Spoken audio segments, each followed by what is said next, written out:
welcome to my podcast on real relationships. My name is Sophie Passon, and I am a relationship expert, international speaker, and best-selling author of the book, Your Other Half. I decided to start this podcast because, in my opinion, relationships are currently not being portrayed as what they really are. Whether you're watching the news, TV, or on social media, the perception given to people is wrong. And my aim is to talk about what happens in the real world, talk about real stories, and listen to what real people think, do, or go through, as opposed to creating expectations of something that doesn't actually exist. I may not agree with everything that is said by my guests, but it is their chance to express their opinions and their stories. And here today we have Tod Jacobs and Lynn. Hi. Hi, how are you, Sophie? Good, thanks you. Hello. So we are going to talk about relationships and ancient wisdom and how that can be applied to the modern day, in essence. So before we go there, can you tell us a little bit about yourselves, please? Sure. This is Todd. Maybe I'll jump in here. My own background is a fairly meandering one, which includes time spent writing screenplays in the world of film, working as an investigative journalist in the world of journalism. And then when I finally just couldn't take not making a living anymore, I went to Wall Street, where I spent the next 11 years and became an analyst covering media and telecommunications. Now, all of this seems to have absolutely nothing to do with marriage. What it does have to do with, just briefly, is figuring out very complex things that matter to people. In those days, it was investments, and then trying to explain it to people so they understood it. And over time, my wife and I decided we would do something hopefully more meaningful. So we moved our family to Israel. We opened up an institution for sort of high-end young people to come and learn about very complex aspects of life itself. And one of the aspects turned out to be marriage. And so I delved into, along with a partner who I picked up here, Lynn, where we started working together about 15 years ago. And we delved into some extremely ancient and extremely insightful wisdom that we found could actually give people a very deep sense of what love is, how love is caused, how giving works, and really how relationships work. Religious, not religious, whatever kind of relationship a person wanted, if you understood the keys to giving and to making the other person the center of your life and the center of your concern and taking responsibility, we found that could be a really big game changer in the world of marriage. And the proof has been about a 1/10 the normal divorce rate in the US, at least, that our students have experienced versus the national average. Fair enough. What about you, Peter? So my background is really in the world of architecture, and basically what happened was about kind of 20 years ago, I realized that instead of spending time, building buildings, infrastructure, I wanted to build people. And that really led me on a life change, which really, has been unbelievable over these past 20 years, where I met Todd along the way, and the institution started about 15 years ago. In addition, I started to also further my education with pursuing the world of positive psychology and the world of organizational psychology. So really my life shifted here in the past 20 years has really been kind of moving in one direction, trying to give people the lives that they want. What I'm just about to say is actually relevant, but irrelevant at the same time to what we're talking about. But isn't it funny how what you want when you're 20 becomes different as you come to experience life? And actually that's the same in relationships and love, isn't it? I mean, absolutely. I mean, again, a part of it is that most of us grow up with a very Hollywood-esque vision of what love and marriage and, is supposed to be. And, we like to describe it that, the film is, and the book, the film, whatever it is, boy meets girl, falls madly in love with girl, girl falls madly in love with boy, big problems somehow come between them.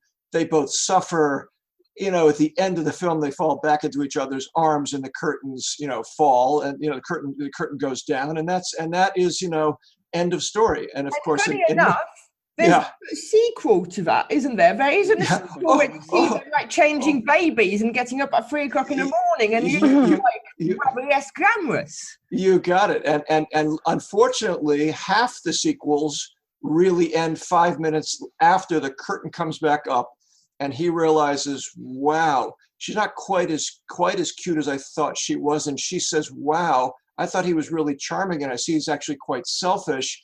And they both feel like, wow, we've been fooled again. Life has just, dealt us another blow.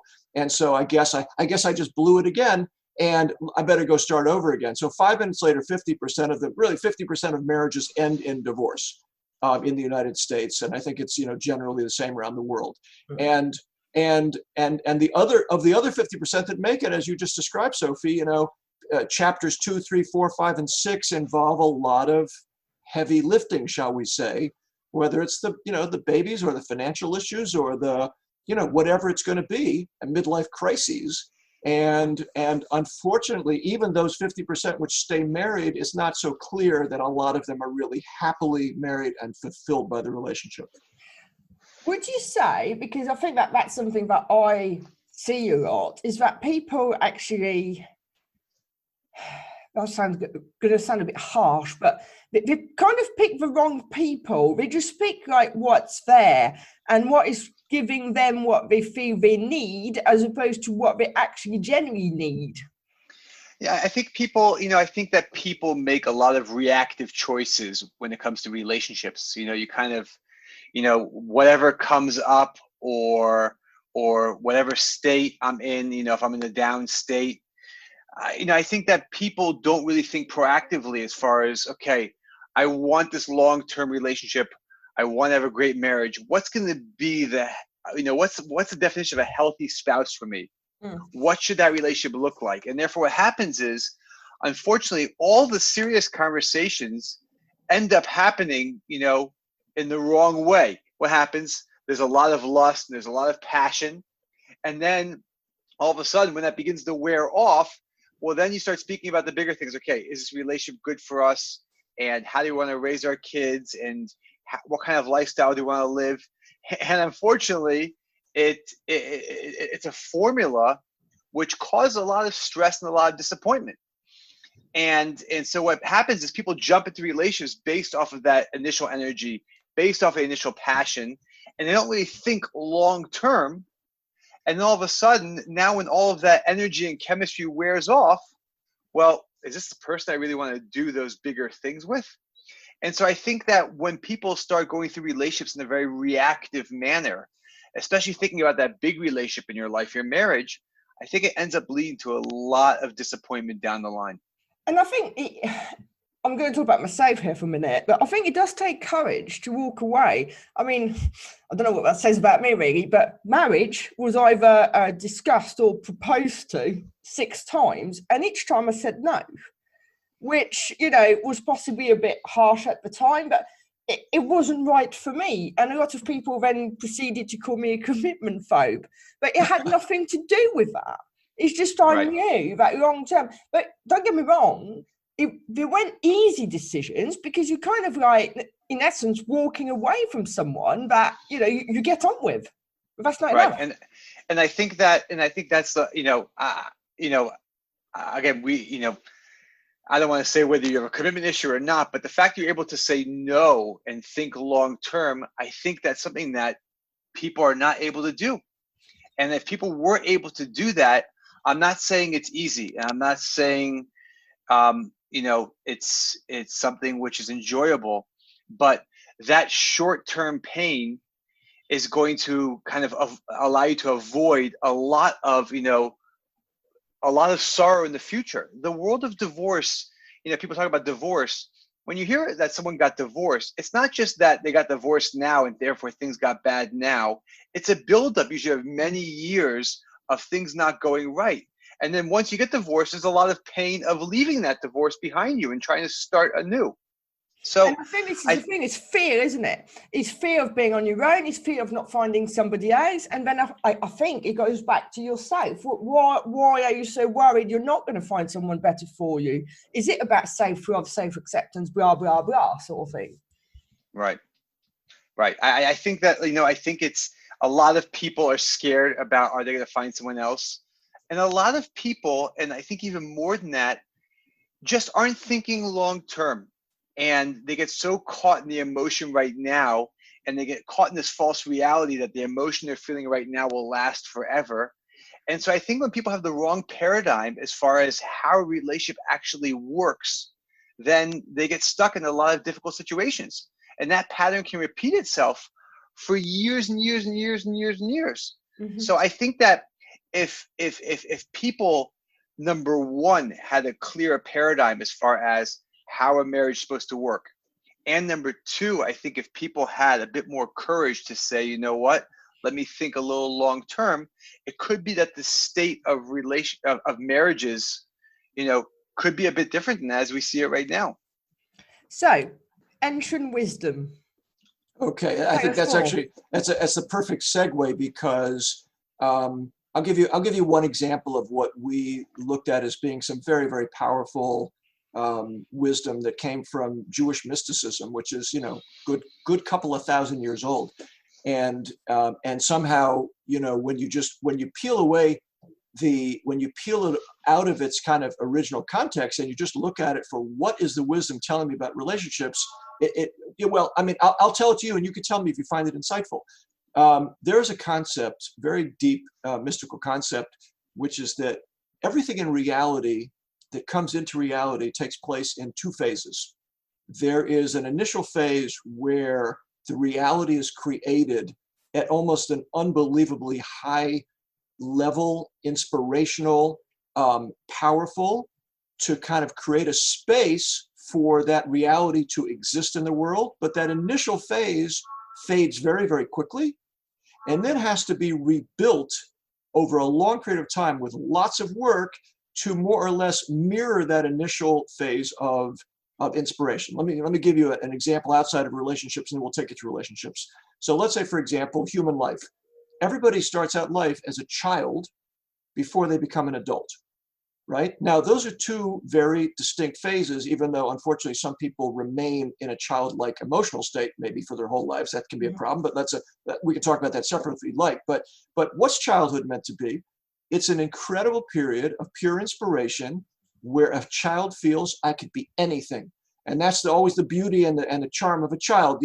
Today she's a ballerina, tomorrow she's a policewoman, today he's an astronaut, tomorrow he's a fireman, and every day it's something new and something amazing, and a doctor, and then it's unbelievable. And that's the inspiration and beauty of childhood.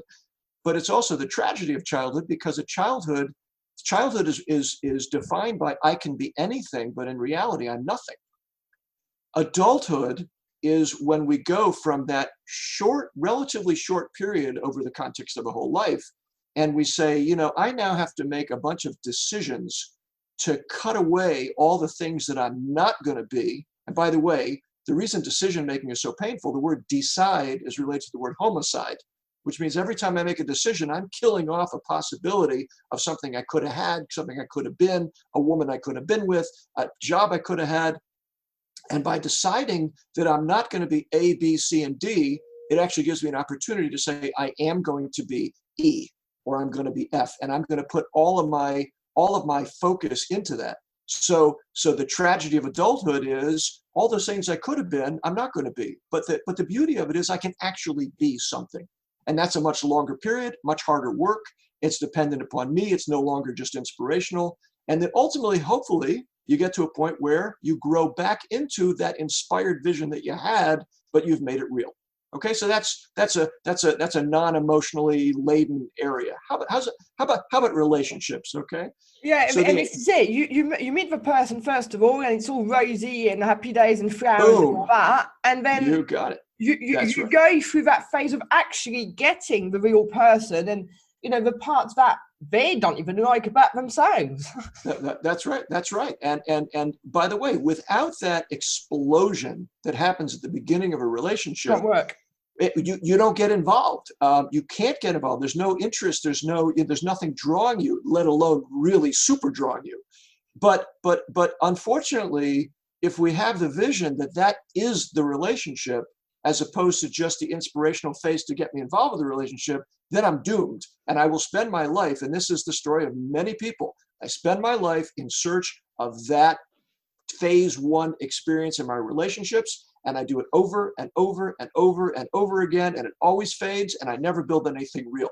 So as we said, when that curtain goes up on unfortunately, Act 2, Scene 1, and now, unfortunately, wow, here we we all are, know and plenty of those relationships the where incredible, many of I those can't relationships, not breathe most of them, phase don't of the make it. relationship, which is short-lived, has ended. And just to So a person think has to that make the a very next big steps are decision going at to that work point. out And because part of these it is what you were initial saying before. stages So have if you have worked to, at out. this point, have to actually That's analyze a little more carefully, it doesn't is work this that a way person in who any has other the part basic qualities of my life. that I I can't need in a assume that because spouse? I've done well at my Okay. job in the But then I first have to make year, a huge that decision, 15 years which is, later am I'm I still going going to to have the cut job. away all the other possibilities And that are out so there, what and happens there's always is, endless possibilities? what's Am I going to amazing, commit and myself to this making is this really real kind of and building the it? And that is one the of the most paradigm shifts. fascinating That's one of thing the that three we've seen in the paradigm world of shifts marriages. that we believe a person needs to Everyone build dreams a real of relationship. Is marriage. number one, to understand marriage And doesn't just happen. Marriage has everyone to be goes built. to their wedding and That's a says, this is going to fundamental, be it. No one change in the way shows up at most their own people wedding think and about says, the well, relationship. we'll see how it goes. And I think one of the things Right? that I see a lot Every of is little what I kid call out there, the every little plodding kid out phenomenon. there, And that can dreams really of their be wedding day and put dreams of into that any finding that context. person. But if we could But take it what's into so a amazing relationship, is it's that like, if this is oh, the we most get important on. thing in our We life, might as the well thing move that I in work together. for and I push Or myself we might for, as and well get I'm gonna, married since we've do been everything together for for so long or for my whatever. for my It's not for the marriage. right reason. It If this is isn't, the oh thing my which is the God, most I cannot important see myself value and the living most without that important kind of person end because they goal in our make me a life, better it's person and I want to amazing make how them happy people too. go through the It's about, process of trying might to as create well. that in such a blind, haphazard manner. It's a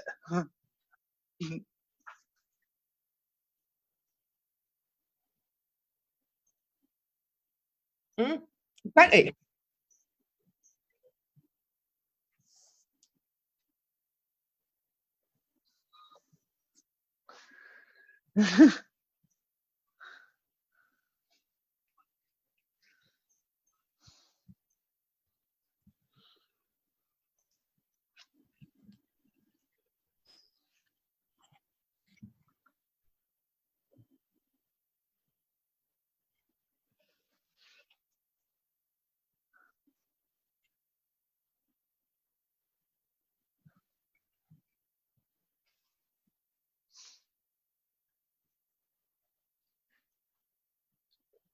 If I did for a couple of years.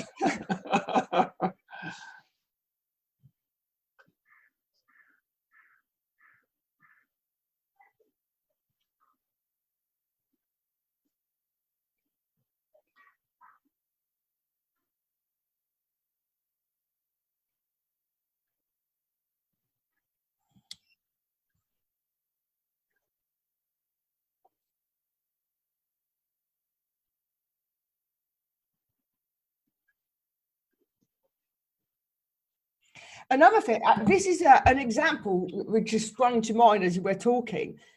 Back when I was in the corporate world, our head office was up north in England somewhere. And I went there and someone had just got married, let's say like a month or 2 months prior. So I said, oh, well done or whatever. How are you getting on sort of thing? What's changed? And it was a reply that, I'm still like kind of gobsmacked at what she said, which was, well, I'm okay now. I don't need to worry and work so hard anymore because I'm safe. Wow. Don't get me wrong. She was a very young girl-ish. Well, she was 25-ish. But to me, I was like, and I wasn't doing any other stuff I'm doing now. I didn't know, this was like purely from instinct or whatever. And I thought, oh my God, she's doomed. Unbelievable.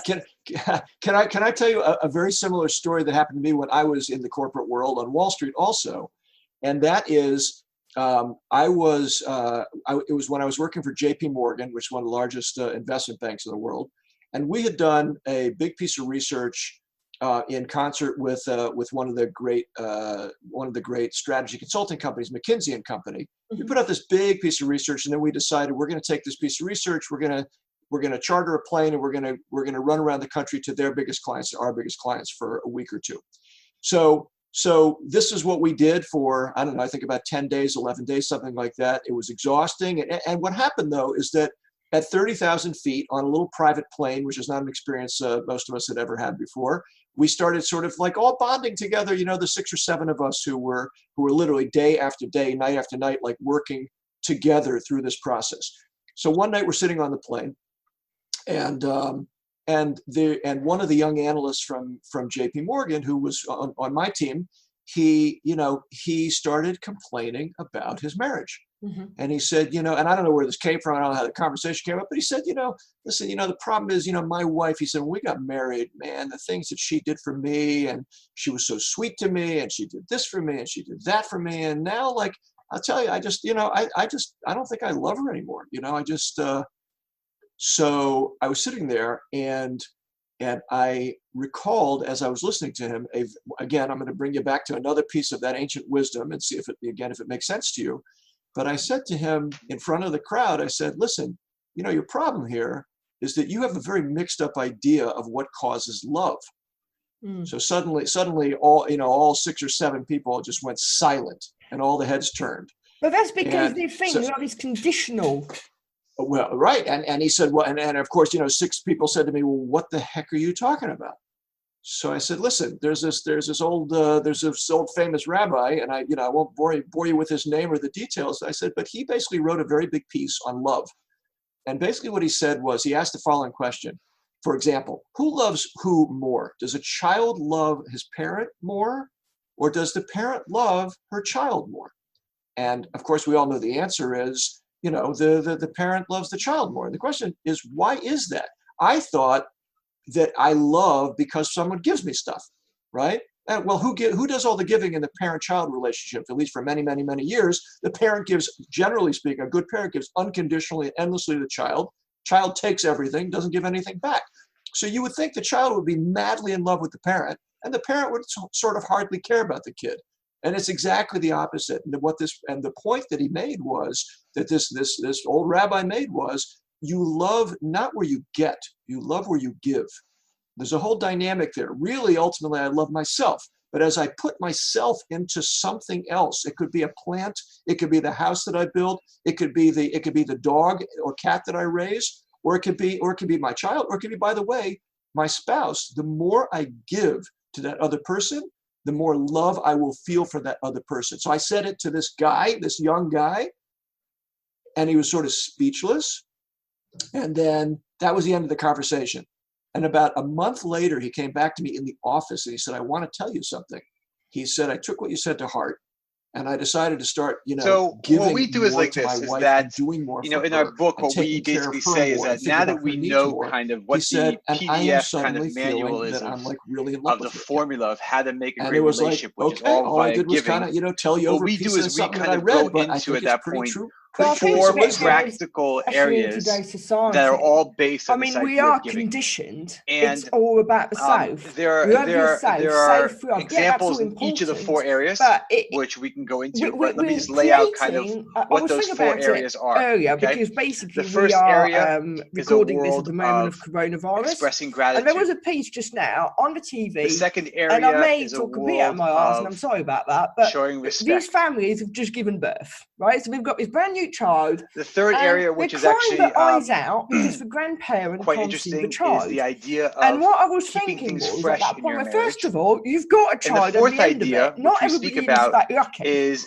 Secondly, a bit of an war. indirect you way are of giving, not, which basically by bombs a or person whatever. You're just focusing asked to stay at home. on their own personal issues that they bring into a relationship, and people with and not just focusing on unrealistic. The issues that they have with their spouse or the problems that they don't like that their spouse is doing. And what we've seen is so that society, maybe what I can do is I can kind of, these are kind of 4 areas, and these are kind of 4 pillars of giving. You would think, wow, by different taking care of myself, by customizing everything to my needs, whether it's my technology, my news, my diet, my exercise. What I can do is I can take maybe one of these areas and go a bit more would be so much in depth to it.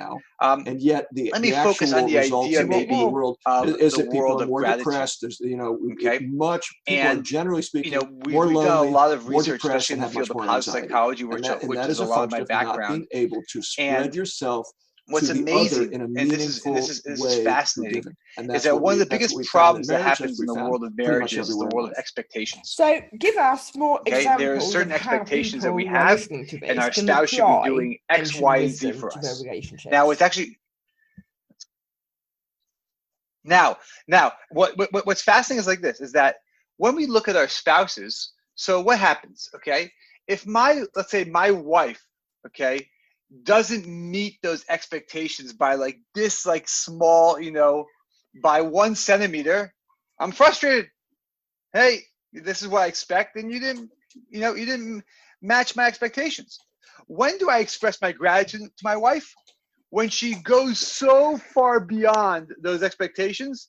Now I have a world of, I really appreciate you, and I buy her flowers, but like, it's a fascinating thing.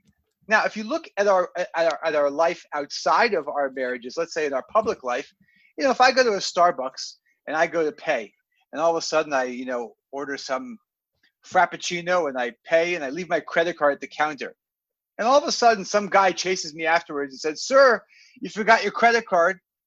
Oh my gosh, the greatest guy in the world. I take a picture with him, I take a selfie, put it on Instagram, and I tell my kids about it. And I send the guy a Christmas card every single year. Greatest guy in the world. This guy could have just robbed 5 banks, but because there were no expectations, and now he did something which is so small and which something that any normal human being should do, which is not steal my credit card, this guy becomes the greatest person in the world.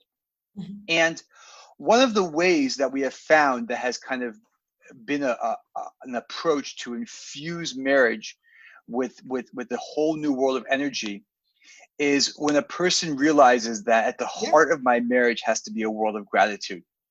If there's anyone that deserves gratitude for giving me all the things that I need in my life, for helping me to be the person that I want to be, it's my spouse.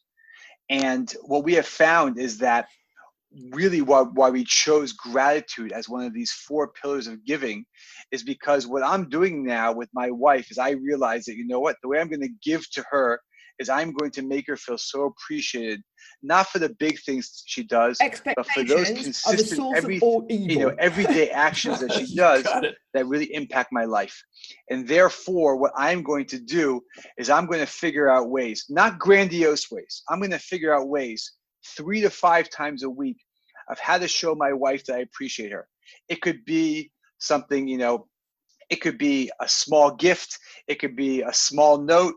It can be a beautiful text message. It can be many things. But one of the most powerful ways of how to give to your marriage and therefore create a lot of new energy is infusing it with a whole world of gratitude. And gratitude always has 2 aspects to it. You have to feel it and you have to express it. You can't have just one or the other. But we have seen this with the couples that we have been dealing with over the years. We see this in the world of positive psychology, that when a person goes out of their way to give gratitude in their relationship, it can be a massive game changer.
Mm-hmm.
And I think that the thing that we also, you know, I recently lost my dad. And I think one of the things that was quite interesting is how sometimes you only come to realise the good things that people did when they're no longer there. And I use that particular example because of a couple of things that my mum has said recently, which made me chuckle, because they were the exact things she would have moaned about, you know. And I also remember someone I know who I used to work with, when his wife died, he said, I miss the nagging. That's what I miss the most, actually, because it showed that she cared. But I think it's in the same way of a divorce. You know, a lot of the time people will talk, you know, it wasn't my fault. It's always the other person's fault somehow. But actually, there were things that they could have done differently, but there would be things that they miss unconsciously that they took for granted. And that's a thing we take, whether it's a family member, you know, like a parent, or the closest people to us we take for granted, really. 100%. You know, one of the things that we found in modern research was there is something called olfactory fatigue. So how does olfactory fatigue work? I don't know if you ever had that experience of like going to the duty free shop, you know, in the airport, where you're overcome by this incredibly intoxicating smell, or in the department store, and you're overcome by it's just the most beautiful, and within about 5 minutes you don't smell it anymore. And that is an actual physical function of some type of sensory overload in your olfactory system. You can't smell it again till you get away from it. And then after you've been away from it for a period of time, you can rebuild that sensitivity. You can come back into the store, and you'll get another few minutes of pleasure from it. So that is the way we're constructed. That's the way we're built. So it certainly is the same thing. If anything that is good, there's no question about it. The first time my wife made dinner, you know, and made spaghetti and meat sauce that I love, I was like so appreciative, and it was amazing. By the way, the second time I probably said thank you.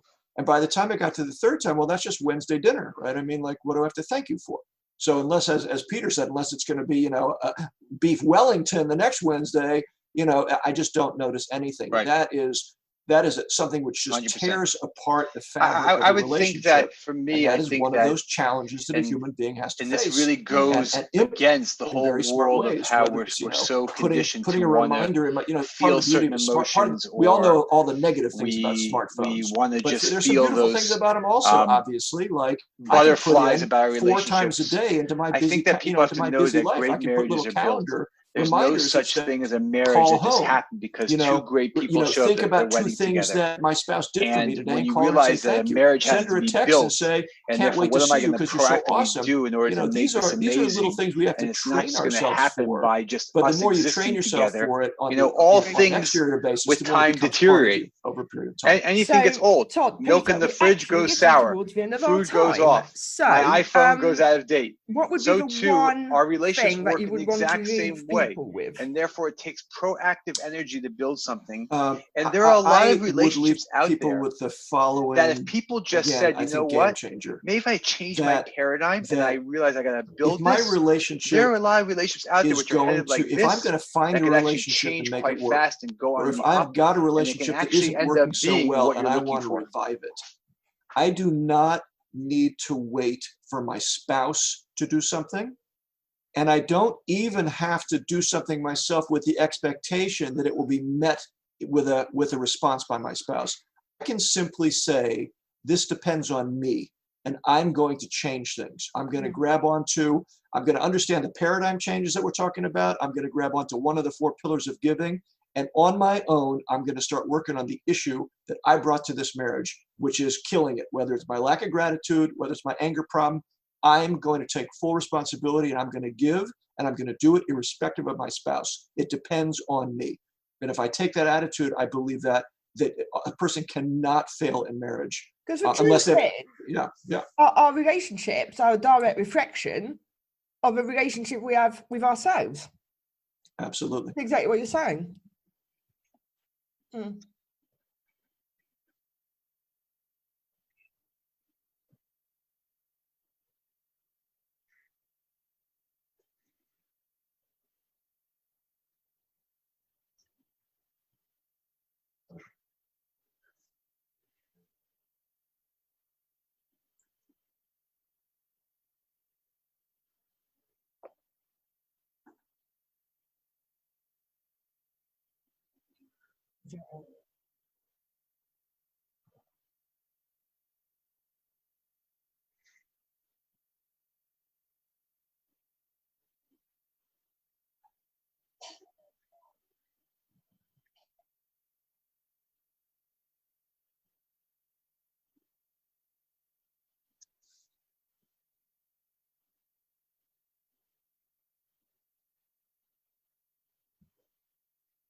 Definitely.